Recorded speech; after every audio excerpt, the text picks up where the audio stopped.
안녕하세요. 개방형 클라우드 플랫폼 센터 오민영 책임입니다. 이번 시간에는 파스타 활용 교육 챕터 3 클라우드 네이티브 어플리케이션 진행하겠습니다. 클라우드 네이티브 어플리케이션의 목차입니다. 1장은 클라우드 네이티브 어플리케이션의 개요, 2장은 MSA, 3장은 파스타를 활용한 MSA 구성으로 이루어져 있습니다.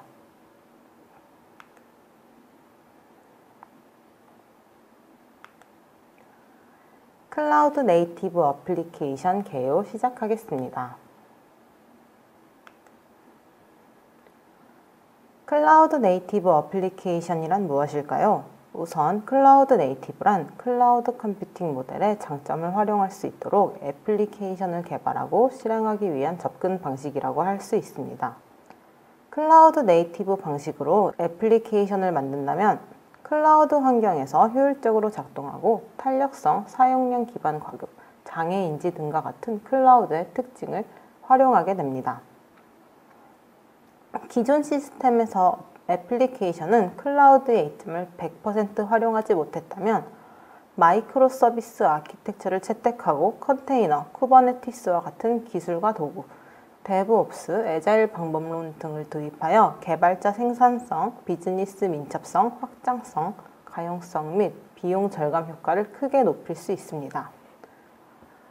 클라우드 네이티브로 가기 위한 주요 요소는 옆의 그림의 4가지로 요약해 볼 수 있습니다.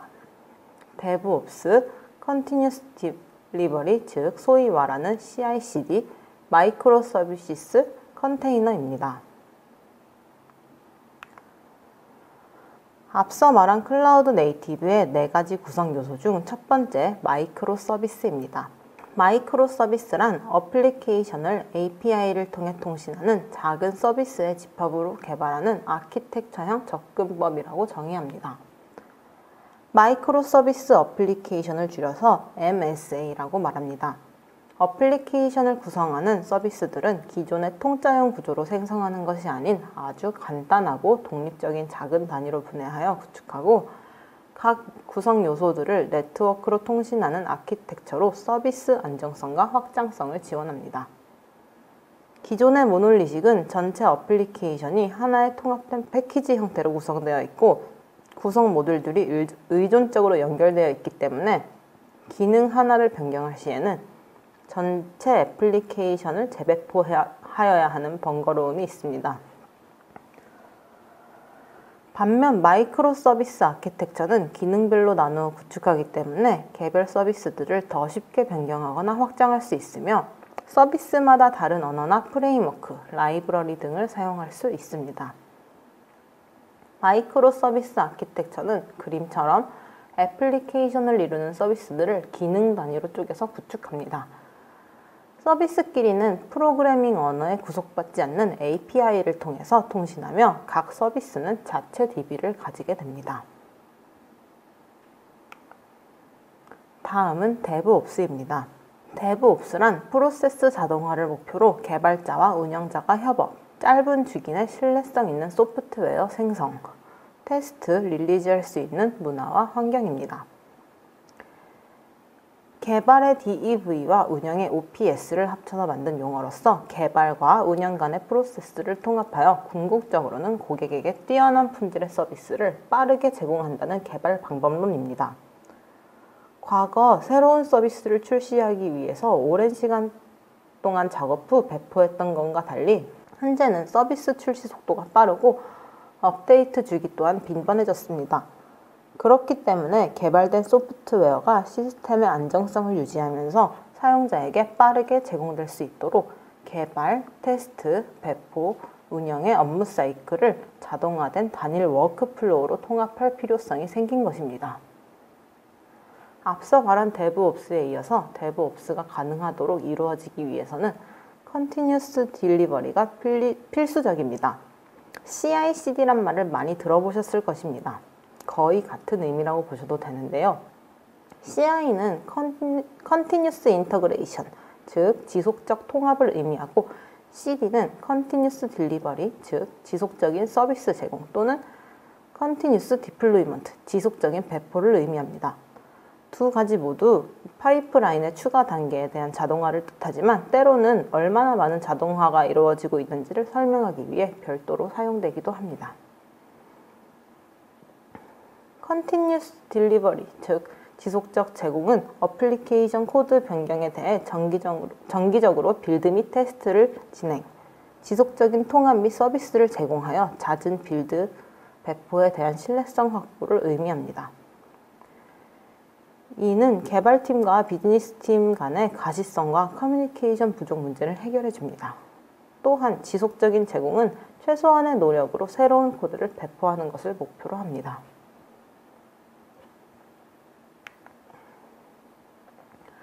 다음은 컨테이너입니다.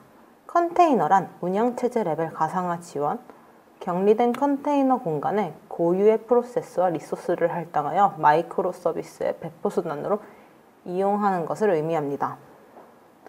앞서 챕터 1에서 클라우드의 이해 부분에서 하이퍼바이저 방식의 가상화와 컨테이너 형식의 가상화를 비교했던 게 기억나시나요?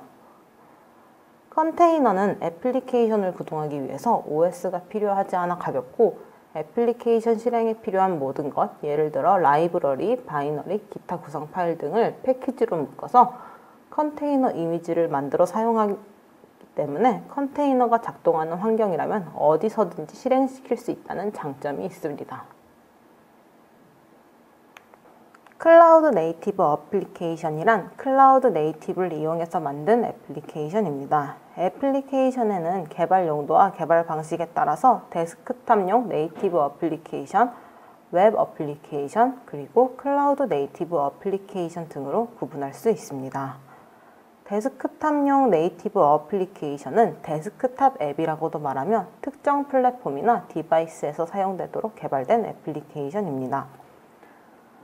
해당 플랫폼에 일반적으로 설치된 기타 소프트웨어 및 운영체제와 상호작용하고 이를 활용할 수 있습니다. 예를 들어 우리가 사용하는 스마트폰에 어플을 설치하여 사용하시는 것을 생각해 볼 수 있습니다. 특정 장비를 위한 하드웨어 및 소프트웨어를 사용할 수 있으며 이는 네이티브 어플리케이션이 GPS나 카메라 같은 최신 기술을 모바일 디바이스에서 이용할 수 있다는 것을 의미합니다. 이런 디바이스에 최적화된 네이티브의 장점은 웹 앱이나 모바일 클라우드 앱보다 우위에 있다고 해석할 수 있습니다. 다음 웹 애플리케이션이란 기본적으로 생각하는 웹사이트를 생각하시면 됩니다. 표준 웹 기술을 사용하여 플랫폼이나 디바이스에 상관없이 사용하도록 개발된 애플리케이션입니다. PC나 스마트폰 등 단말기의 기종과 관계없이 브라우저 내에서 실행되며 설치할 필요 없이 모든 단말기에서 같은 콘텐츠를 볼 수 있습니다. 클라이언트 서버 소프트웨어 애플리케이션이라고도 하며 프로그램은 원격 서버에 저장되고 인터넷을 통해 웹 브라우저에서 실행됩니다. 마지막 클라우드 애플리케이션은 다른 말로 하이브리드 애플리케이션이라고도 하며 데스크탑 애플리케이션과 웹 애플리케이션이 합쳐진 것으로 클라우드 환경에서 실행되는 애플리케이션 프로그램입니다.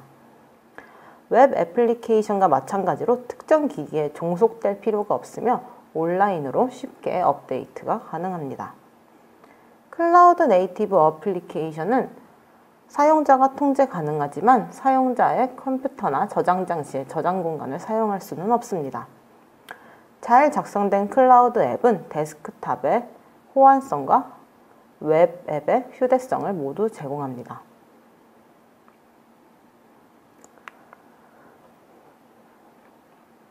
다음은 클라우드 네이티브 애플리케이션의 개념입니다.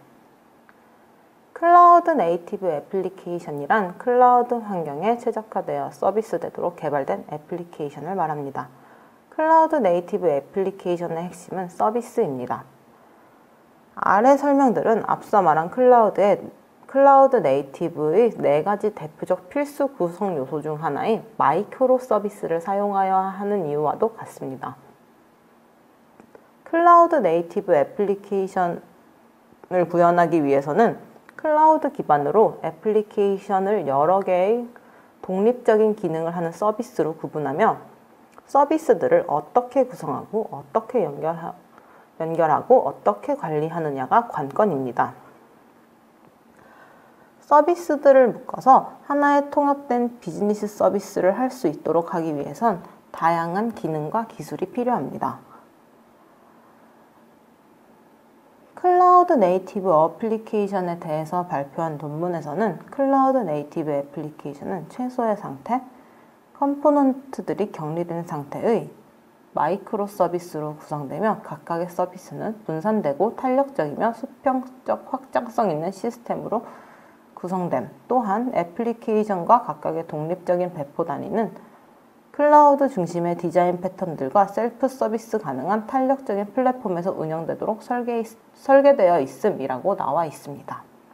결국 쉽게 말하자면 클라우드 네이티브 애플리케이션에는 마이크로 서비스를 이용한 MSA 구성이 필수적입니다.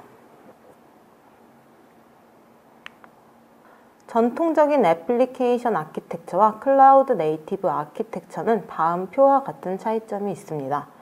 구분에 따라서 설명드리겠습니다. 첫 번째, 확장 방법은 스케일업과 스케일아웃입니다. 스케일업이란 수직 확장이라고도 하며 기존의 하드웨어를 높은 사양으로 업그레이드하는 것을 의미합니다. 스케일아웃이란 수평 확장이라고도 하며 기존의 사양과 비슷한 사양의 서버나 하드웨어의 대수를 증가시켜 처리 능력을 향상시키는 것을 의미합니다. 구조를 기준으로 보면 전통적 아키텍처는 단일 구조의 계층형입니다. 클라우드 네이티브 아키텍처는 분산 마이크로 서비스입니다. 상태 관리를 기준으로 보면 전통적 아키텍처는 스테이트풀, 스테디, 클라우드는 스테이스리스, 플루드 앤 엠페메랄입니다. 쉽게 풀이하자면 전통적 아키텍처는 상태 유지를 기본 포지션으로 잡으며 클라우드 아키텍처는 상태가 없고 유동적이며 빠른 변화가 있다는 뜻입니다. 확장성 또한 확장 방법과 비슷하게 생각하실 수 있습니다. 전통적 아키텍처는 인프라가 고정되어 있기 때문에 인프라 종속적이며 고정된 용량이고 클라우드 네이티브 아키텍처는 실제 인프라와 무관하여 IaaS를 사용한다 해도 가상 머신을 이용하기 때문에 유연하게 용량을 늘릴 수 있습니다. 가용성 측면에서 보면 전통적 아키텍처는 인프라 지원 가용성, 클라우드는 앱 지원 가용성입니다. 복구 관리 측면에서는 전통적 아키텍처는 수동 빌드, 배치, 수동 오류 복구이며 클라우드 네이티브는 자동 복구입니다. 자동 복구는 클라우드 네이티브에서 CI/CD를 사용하기 때문입니다. 물론 전통적인 애플리케이션에도 CI/CD를 사용할 경우 불가능한 건 아니지만 각 아키텍처의 기존 특징에 대한 설명이기 때문에 대략적으로 이러한 특징을 가진다고 보시면 됩니다. 마지막으로 백업, 이중화 측면에서의 차이입니다. 여기서 말하는 액티브, 패시브, 액티브는 다음과 같습니다. 액티브 패시브는 액티브 패시브라고도 하고 액티브 스탠바이 혹은 백업이라고도 합니다. 이는 하나의 액티브 패시브의 경우 하나는 액티브이며 액티브 상태인 서버가 장애가 나면 즉각적으로 패시브 상태의 서버를 액티브 상태로 만들어 장애를 극복합니다. 이때 장애가 나는 걸 알 수 있는 이유는 액티브 서버와 패시브 서버가 서로 하트비트를 주고받아 헬스 체크를 하기 때문입니다. 액티브는 액티브 패시브와는 다르게 부하 분산이 이루어지며 둘 다 활성화된 상태입니다. 그렇기 때문에 예기치 못한 다운이 일어나더라도 상대적으로 액티브 패시브에 비해 다운되는 시간이 짧으며 부하 분산에 적합합니다. 클라우드 네이티브 어플리케이션의 개발 원칙에 대하여 설명드리겠습니다. 클라우드 네이티브 어플리케이션의 개발 원칙에는 대표적으로 12팩터를 이야기할 수 있습니다. 12팩터는 다음과 같습니다. 코드베이스, 디펜던시스, 콘피스, 베킹 서비스, 빌드 릴리즈 런, 스테이스리스 프로세스, 포트 바인딩, 콘커런시, 디스포저빌리티, 데브 프로스페리티, 로그, 어드민 프로세스입니다. 12팩터는 플랫폼을 통해 방대한 앱의 개발, 운영, 확장 등을 관찰한 많은 사람들이 고안해낸 사스 개발 방법론이며 애플리케이션이 클라우드 환경에서 올바르게 동작하기 위해 지켜야 하는 12가지 규칙입니다. 각각에 대한 내용은 이어서 나올 페이지에서 각각 설명드리도록 하겠습니다.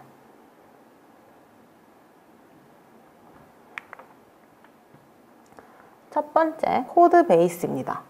버전 관리가 가능한 하나의 코드 베이스와 이를 이용한 다양한 배포를 한다는 의미로 쉽게 말해 애플리케이션의 한 개의 코드 베이스를 통해 관리하여야 하며 동일한 코드로 운영 개발에 배포하여야 한다는 의미입니다. 버전 관리를 위해서는 Git이나 머큐리얼, 서버전 같은 형상관리 시스템을 사용하여 변화를 추적해야 합니다. 코드베이스는 단일 저장소일 수도 있고 루트 커밋을 공유하는 여러 개의 저장소일 수도 있습니다. 코드베이스와 앱 사이에는 1:1 관계가 성립해야 합니다. 애플리케이션의 코드베이스는 한 개여야 하지만 앱 배포는 여러 개가 될 수 있습니다.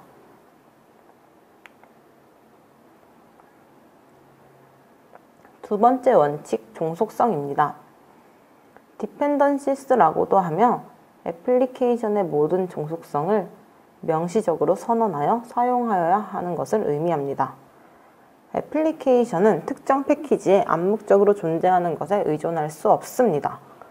따라서 모든 종속성들은 종속성 선언을 하여 모든 종속성을 완전하고 엄격하게 선언하여야 하며 애플리케이션이 필요로 하는 라이브러리를 디펜던시 매니피스트 파일에 명시적으로 선언하여 사용하게 됩니다.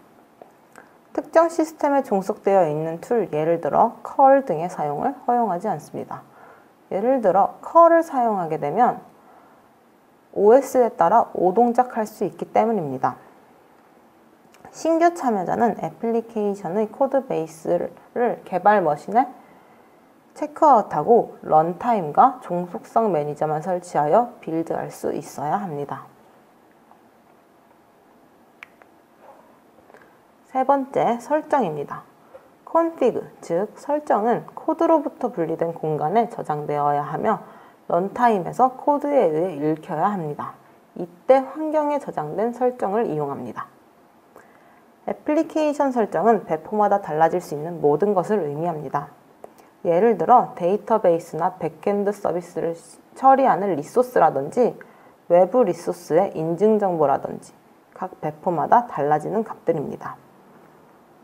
설정 정보는 애플리케이션 소스, 즉 코드에 상수로 저장되지 않고 반드시 분리되어 관리되어야 합니다. 환경 변수에 의해 이용되는 설정 정보를 변경할 수 있습니다. 네 번째, 백엔드 서비스입니다.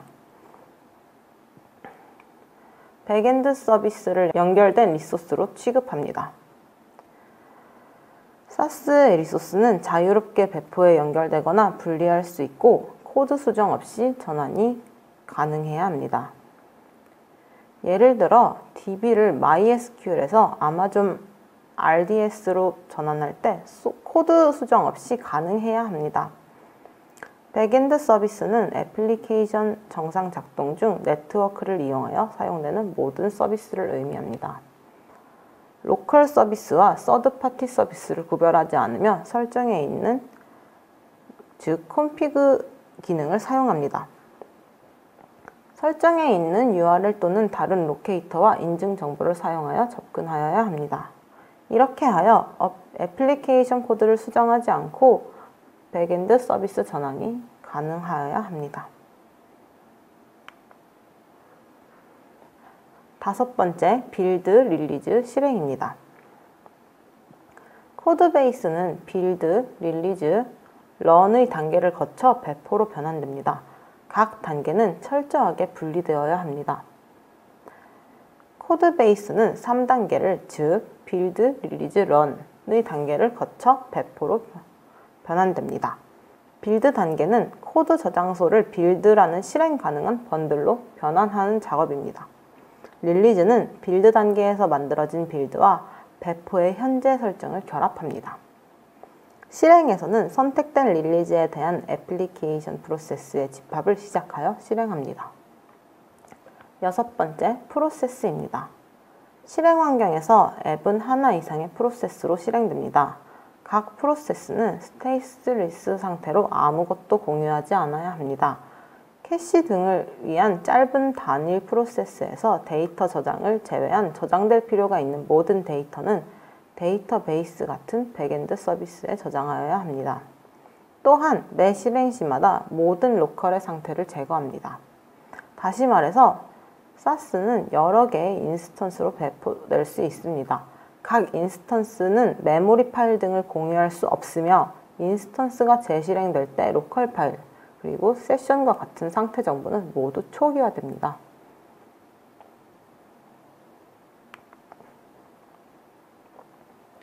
다음은 포트 바인딩입니다.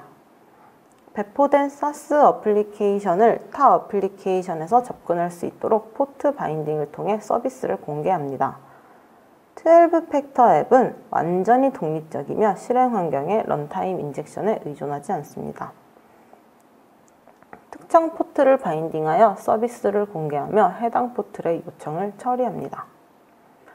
다른 애플리케이션의 설정을 통해 백엔드 서비스로 등록될 수 있습니다.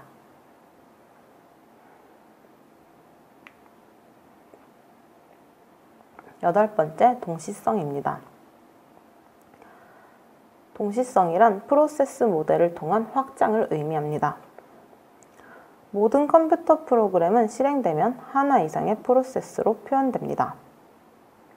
개발자는 애플리케이션의 작업을 적절한 프로세스 타입에 할당함으로써 다양한 작업 부하를 처리할 수 있도록 설계할 수 있습니다.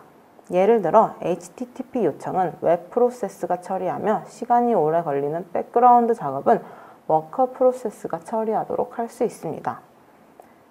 이러한 동시성은 내부 스레드나 이벤트를 통한 동시 처리 작업보다는 여러 개의 프로세스를 사용하는 것이 바람직합니다. 이는 아무것도 공유하지 않은 상태에서 수평적 확장이 가능해야 합니다.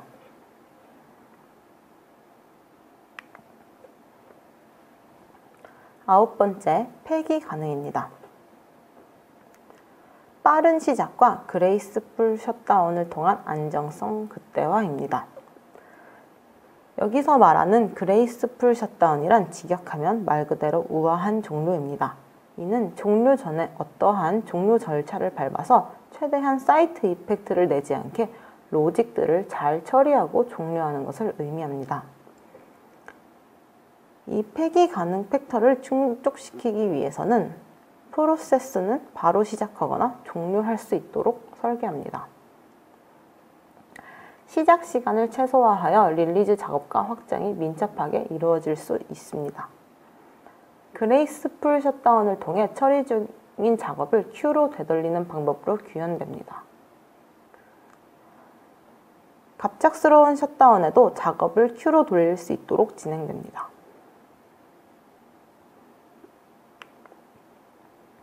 열 번째 팩터, div와 프로드 일치입니다.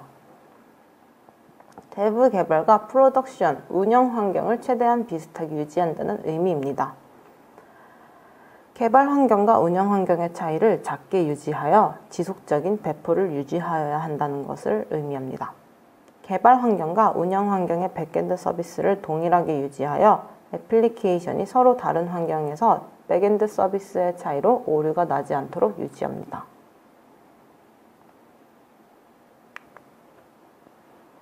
열한 번째, 로그입니다. 로그를 이벤트 스트림으로 취급하여 로그를 로컬에 저장하지 않습니다. 이 말은 다시 풀어보면 SaaS는 언제든지 인스턴스가 생성, 삭제될 수 있습니다. 이때 로컬에 저장된 로그는 초기화되기 때문에 로그는 스트림으로 취급하여 별도의 저장소에 보관해야 한다는 것입니다. 로그는 모든 실행 중인 프로세스와 백그라운드 서비스의 아웃풋 스트림입니다. 애플리케이션은 아웃풋 스트림의 전달이나 저장에 관여하지 않습니다. 로그 스트림은 로그 분석 시스템과 범용으로 사용됩니다. 또한 데이터 보관소 등에 전달되어 처리 가능합니다. 마지막 벡터, 어드민 프로세스입니다. 어드민 메인터넌스 작업을 일회성 프로세스로 실행한다는 것을 의미합니다. 데이터베이스 마이그레이션 등 일회성 관리나 유지 보수 작업을 위한 프로세스를 일회성 어드민 프로세스로 수행한다는 것입니다.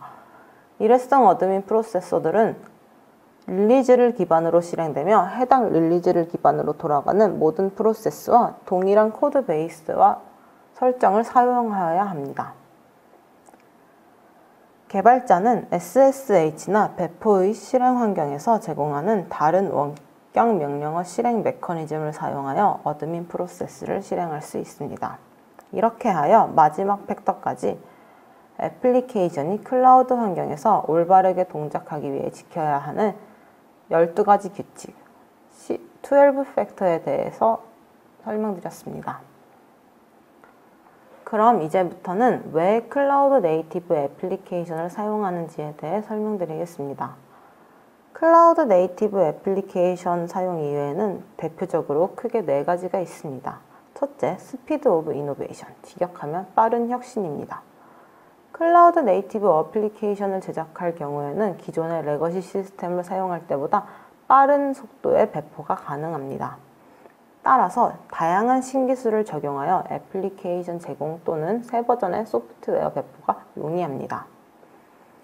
또한 잘못 배포했을 경우 즉각적인 복구가 필요하며 이것이 가능합니다. 두 번째로는 안정성입니다.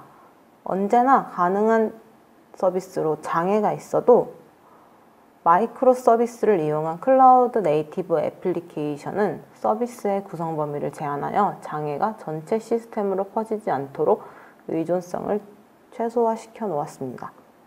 또한 VM이나 컨테이너에 오류가 발생하는 정형화된 유형의 장애들은 시스템이 자동적으로 복구 가능하게 구현됩니다. 세 번째로 웹 스케일입니다. 비용 부담이 크고 기기를 교체하여야 하는 레거시 시스템에서 클라우드는 비용 부담이 적고 빠른 스케일 아웃 방식을 통한 수평적인 확장이 가능합니다. 작고 균일한 서버들의 가상화를 통한 워크로드 오케스트레이션으로 구성됩니다. 워크로드 오케스트레이션이란 컴퓨터 시스템과 애플리케이션, 서비스의 자동화된 설정, 관리, 조정 등을 의미합니다. 마지막으로 모바일 중심 사용자 경험입니다. 클라우드 네이티브 애플리케이션은 기기에 종속되지 않기 때문에 스마트폰이나 탭 같은 어떠한 모바일 기기에서도 사용이 가능합니다. 이는 IT 환경과 비즈니스 서비스에서 다양성의 극단적인 확대를 불러일으킵니다. 또한 스마트폰 저변 확대에 따른 모바일 중심의 개발 필요성이 대두됨에 따라서 클라우드 네이티브 애플리케이션의 개발 역시 필수가 되어가고 있습니다.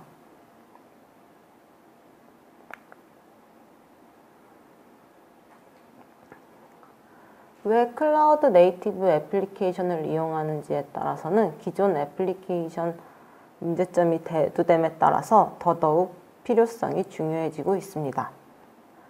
아래는 기존 애플리케이션에서의 문제점들입니다. 기존 애플리케이션은 규모가 커질수록 불리해집니다. 단일 구조와 계층형으로 이루어진 기존 애플리케이션은 규모가 커질수록 빌드나 배포, 서버 기동 시 시간이 오래 걸리게 됩니다.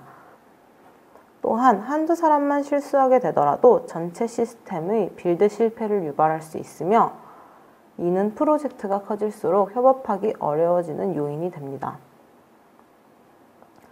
컴포넌트들이 서로 로컬 콜 기반으로 강하게 결합되어 있기 때문에 특정 컴포넌트나 모듈에서는 성능 문제나 장애가 다른 컴포넌트에까지 영향을 미치게 됩니다. 또한 코드가 너무 커져서 유지보수에 어려움이 있습니다. 기존 로직이나 데이터, 인터페이스 등의 변경에 따른 영향을 파악하기가 어렵습니다. 또 기존 애플리케이션은 배포가 잦은 시스템에도 불리합니다.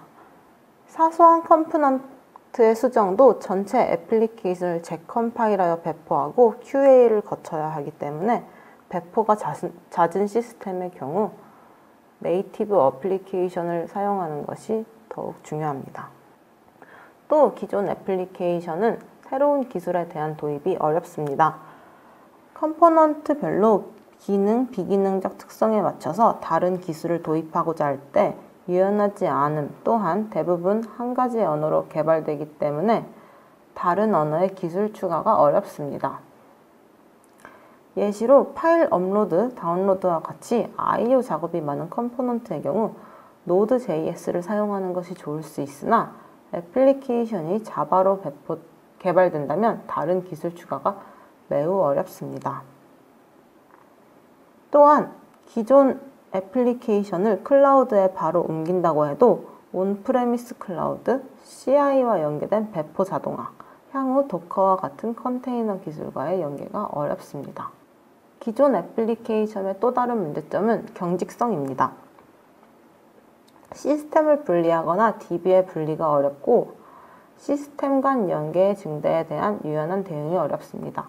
새로운 버전이나 기술의 도입 또한 어렵거나 불가능하고 조직의 비대화, 코드의 비대화로 인한 변화에 대해서 저항 또는 장벽으로 작용합니다.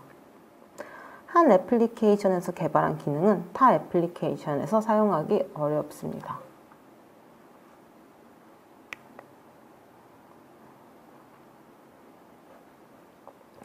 앞서 이야기드린 부분과 같이 모놀리식으로 개발 시 문제점이 대두가 되면서 클라우드 네이티브 어플리케이션이 각광을 받게 되었습니다.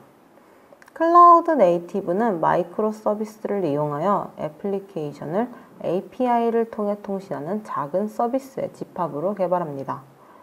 그림처럼 각각의 서비스들은 자체적으로 DB를 가지며 서로 API를 게이트웨이에 보내는 방식으로 동작하게 됩니다. 따라서 각 서비스들은 다양한 언어를 사용 가능하며 각각의 서비스에 알맞은 DB를 사용하는 것도 가능합니다. 예를 들어서 인터넷 뱅킹 사이트를 개설한다 했을 때 문서관리 서비스는 고랭으로 개발해 몽고DB와 연결합니다. 이후에 계좌관리 서비스와 회원관리 서비스는 자바로 개발하여 오라클 DB를 각각 사용하여 개발합니다. 분석 서비스는 C샵을 이용하고 추천 서비스는 PHP를 사용합니다. 각각의 서비스는 독립되어 있지만 서로 API를 통해 통신하게 됩니다. 이러한 방법으로 다양한 언어를 사용하는 것이 가능하며 기존 애플리케이션의 문제점이었던 새로운 기술 도입의 어려운 문제와 경직성 문제를 해결 가능하게 합니다.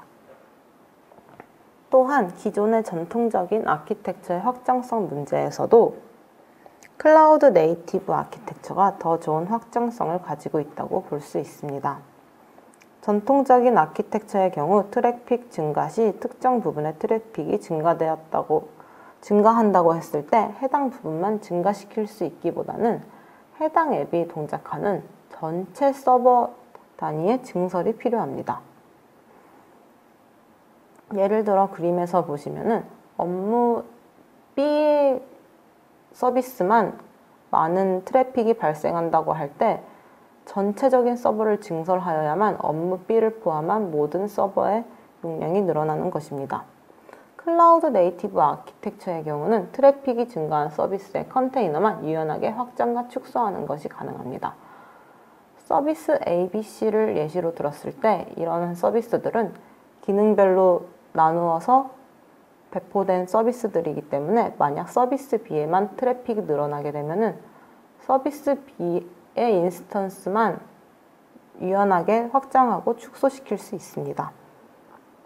뿐만 아니라 특정 시간대에 트래픽이 증가한다고 가정했을 때 해당 시간에 트래픽 해소를 위해 기존 서버는 매번 트래픽을 늘린 상태에서 서버를 운영해야 한다면 클라우드 네이티브 아키텍처는 서버를 특정 시간대에만 늘렸다 줄이는 것도 가능합니다. 다음 그림은 아마존의 사례로서 클라우드 네이티브 어플리케이션의 각각의 서비스들과 연결을 보여주는 그림입니다. 수천 개의 팀이 마이크로 서비스 아키텍처를 지속적, 다양한 환경에서 지속적 배포가 가능하다는 그림을 보여드리고 있습니다. 아마존에서는 이러한 방법으로 연간 5천만 회의 배포가 되었다고 2014년에 발표했습니다. 따라서 클라우드 네이티브 어플리케이션은 이렇게 배포가 손쉽고 빠르다는 점을 알고 넘어가시는 게 좋습니다.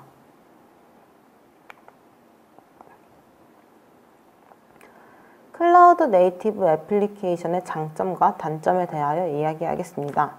장점은 5가지, 단점은 3가지로 정리해놨으며 장점의 경우 앞서 이야기한 클라우드 네이티브 애플리케이션을 사용하여야 하는 이유와 비슷합니다. 첫 번째 장점, 최적화된 언어와 아키텍처 선택 가능입니다. 클라우드 네이티브 어플리케이션을 이루고 있는 각각의 마이크로 서비스는 독립적으로 운영합니다. 서비스 간의 호출은 HTTP RESTful API를 통한 느슨한 결합으로 이루어져 있습니다. 각 시스템의 프로그래밍 언어가 다르거나 이기종의 데이터베이스를 사용하여도 API 규약에 따른 통신이 가능합니다. 각 서비스에 최적화된 언어와 아키텍처의 구성이 가능합니다. 탄력적인 시스템 운영입니다. 장애 발생 시 복구될 때까지 요청 기능, 서비스에서 제외하여 무의미한 커넥션을 방지할 수 있는 기능이 있습니다. 수평적 확장된 서비스에서 장애 발생 시 로드 밸런서를 통해 장애 발생된 인스턴스를 제어하여 정상 운영을 할 수 있습니다. 다음은 독립적 확장성입니다. 서비스들은 서로 독립적이므로 타 서비스에 영향을 주지 않고 서비스 단위로 확장이 가능합니다. X축 확장으로 불리는 멀티 애플리케이션 확장과 G축 확장, 파티셔닝 또는 샤딩을 독립적으로 수행하는 것이 가능합니다. X축 확장은 애플리케이션의 동일한 복제본을 구성하여 트래픽 등의 처리 능력을 향상시키는 것을 말하고 G축 확장은 각 서비스들이 데이터의 일부만을 책임지도록 하여 데이터 활용 관점에서의 처리 능력을 향상시키는 것을 말합니다.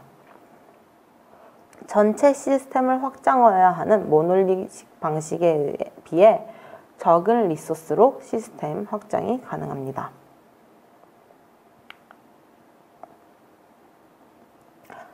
다음, 손쉬운 개발이 가능하다는 장점이 있습니다.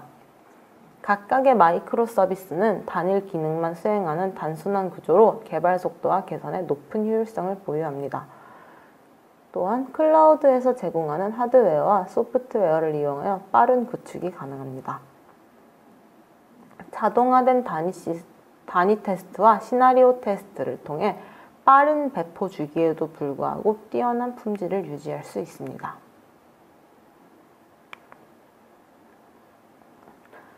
마지막 장점으로 스크럼 구성을 통한 배포가 가능하다는 장점입니다. 스크럼이란 5에서 9명으로 구성되는 소규모의 다기능 팀이 제품 개발을 완성하기 위해 스프린트라고 불리는 업무 주기를 반복하며 개발해 나가는 개발 방법론을 의미합니다. 각각의 마이크로 서비스는 개별팀에서 독립적으로 개발 및 배포가 가능합니다. 시스템 규모가 커질수록 추가로 발생하게 되는 오버헤드를 일정 수준으로 관리 가능합니다. 클라우드 네이티브 애플리케이션이 좋다고 하더라도 항상 장점만이 있는 것은 아닙니다. 몇 가지 단점이 있으며 우리는 이 단점을 극복하기 위해서 어떠한 작업을 하는지 알아두시는 건 중요합니다. 첫 번째 단점, 복잡성입니다. 클라우드 네이티브의 애플리케이션의 마이크로 서비스들은 분산되어 관리되기 때문에 많은 서비스들이 배포된다는 것은 또한 관리 포인트의 증가로 이어집니다. 또한 이런 분산 서비스들은 전체 시스템에 대한 아키텍처의 복잡도가 증가하여 전체적인 구조 파악이 어려워지게 됩니다. 분산 시스템 추가 시 네트워크 대기 시간, 내결함성, 직렬화 등 고려해야 할 요소들이 증가합니다. 데이터 중복성의 증가라는 단점도 있습니다. 앞서 마이크로 서비스에서 각 마이크로 서비스들은 자체적으로 DB를 가지며 서로 API를 통해 통신하고 동작하게 된다고 여러 번 말씀드렸습니다. 이 때문에 분산 데이터베이스로 인해서 중복 데이터의 저장이 필요합니다. 이러한 방식으로 각 데이터베이스에 각자 데이터가 저장되므로 데이터 무결성이 깨질 가능성이 증가하게 됩니다. 멀티 데이터베이스에 트랜잭션 처리가 필요할 수 있어 트랜잭션 관리에 어려움을 겪을 가능성 또한 증가하게 됩니다. 마지막으로 종단 간 테스트에 어려움이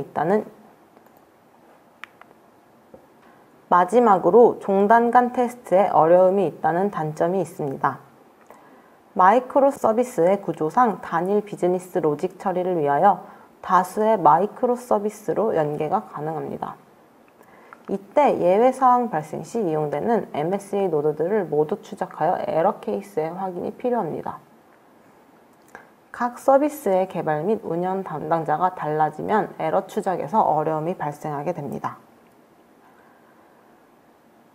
이렇게 클라우드 네이티브 어플리케이션이란 무엇인지, 어떠한 장점들이 있는지, 또 기존 과거의 레거시 어플리케이션과는 어떠한 차이점이 있는지 알아보았습니다. 다음 시간에는 클라우드 네이티브 서비스에서 MSA 구성과 파스타를 활용한 MSA 구성을 알아보겠습니다. 감사합니다.